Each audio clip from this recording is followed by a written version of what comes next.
Before this evening, nobody knew who this guy was. He was kicking in anonymity pretty much for Buffalo, and from now on, it's going to be wide right too. As of this presentation, Tyler Bass is the biggest GOAT in Buffalo history in a number of years. They needed a field goal, the Bills, against the Chiefs to tie their AFC Divisional game in front of millions and millions and millions of people. They were driving. Kansas City was leading 27-24. One pass, wide open pass, was dropped by a Bills receiver, and another one should have been a touchdown.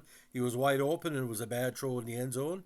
They couldn't get another first down to advance the ball, and again, I guess this kicker never missed a kick of that distance in cold weather, and here you go, totally wide right. Now, if a lot of people don't know what I mean by wide right, Scott Norwood, in a kick that would have won them the Super Bowl against the Giants some 34 years ago, basically destroyed the Bills' first chance at the Super Bowl. Then he lost four straight to Washington, Dallas back to back after that. So for Buffalo Bills fans, this was their best opportunity to get to the Super Bowl in years, because he entered a contest, with home field advantage against Kansas City. Patrick Mahomes looking for his sixth straight AFC title game appearance, and that's what he got. Mahomes played a very solid game, and it was a good contest, but you could tell as the game was going on, the Chiefs were going to, with the experience, outlast the Bills. Now, where does this leave the Bills? Well, just like the Toronto Maple Leafs, they find a way to lose in the playoffs every year, either in the first or second round, and here we go again. Now, the game itself, like I said, I watched most of it, and it was almost like an old-fashioned Green Bay playoff game from the 90s, where Brett Favre was there, where the weather played an interesting factor. Now, for a lot of people that don't know this, the teams were tied 3-3 at the half, 17-10 for the Chiefs, but consistently in the second half, Kansas City had the major advantage. Now, Isaiah Pacheco scored the winning touchdown with a rush from the 4 yard line with about 40 minutes and 24 seconds ago. Now, Josh Allen again had an okay game, but like I said, not his best, not his worst in his career. But you look at what they've been through last few weeks, the major snowstorms in Buffalo, having to clean off the place twice. Allen 26 for 39, 186 with one touchdown. But Patrick Mahomes had sort of like a Roger Staubach style day. 17 for 23 for two touchdowns, 215 yards. Also rushed for 19. So, like I said, he was very consistent, and when he needed to make a first down, he did it. Now, the only thing this is going to lead to for Buffalo is I don't think they're going to get back to that far in the playoffs anytime soon.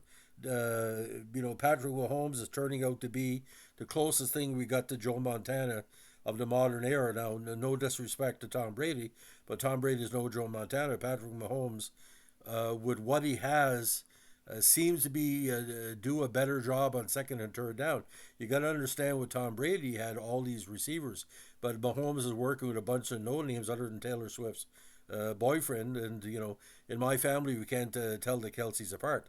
But the idea of this, ladies and gentlemen, when a team loses on a regular basis, like Buffalo has, and I've seen them lose every conceivable way going back to the 1970s when O.J. Simpson was there, they try to make it out like the Bills are one of Canada's favorite teams. Well, they have to be, because they lose like Toronto in the playoffs. They choke and choke and choke. But the Kansas City Chiefs, like I said, they feel like an old-fashioned Steelers or Joe Montana, and dating back to even kind of when Elway was winning, except for the Super Bowl. They're a really, really consistent team. They're a pleasure to watch because they're throwback NFL. Patrick Mahomes, like I said, he's channeling a little bit of the Burt Jones. He's channeling a little bit of, no disrespect, Joe Ferguson. Players like that, quarterbacks Jim Hart, players that weren't superstars but were 3 out of 4 and really could get it done. So they went into Buffalo. It's the first game they played, playoff game they played on the road and such, with everything on the line like that, and they won it. So I give all the credit. But my God, I don't blame a kicker, but to ask this guy to do what he needed to do in front of all these millions of people. I think about 35, 40 million people watch. If you're a Bills fan, you're watching that and said, it's bad enough we had to go through wide right 1. This is wide right 2, and that's what I'm calling it. So, ladies and gentlemen, my pity to the Buffalo Bills fans. If you're listening to this, either get yourself another team or get out the holy water or the garlic. Either you worship Satan or God or whatever you call upon your God. Maybe you need to do a little bit more yoga tomorrow if that's a religion.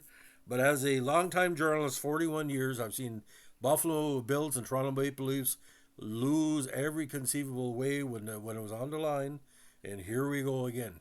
Whether it's a lost helmet, whether it's a bad second-hand collapse, whether it's 52 points against Dallas in the Super Bowl. And by the way, Zimmerman, the old columnist of Sports Illustrated, picked Buffalo to beat Dallas back-to-back in those 2 Super Bowls.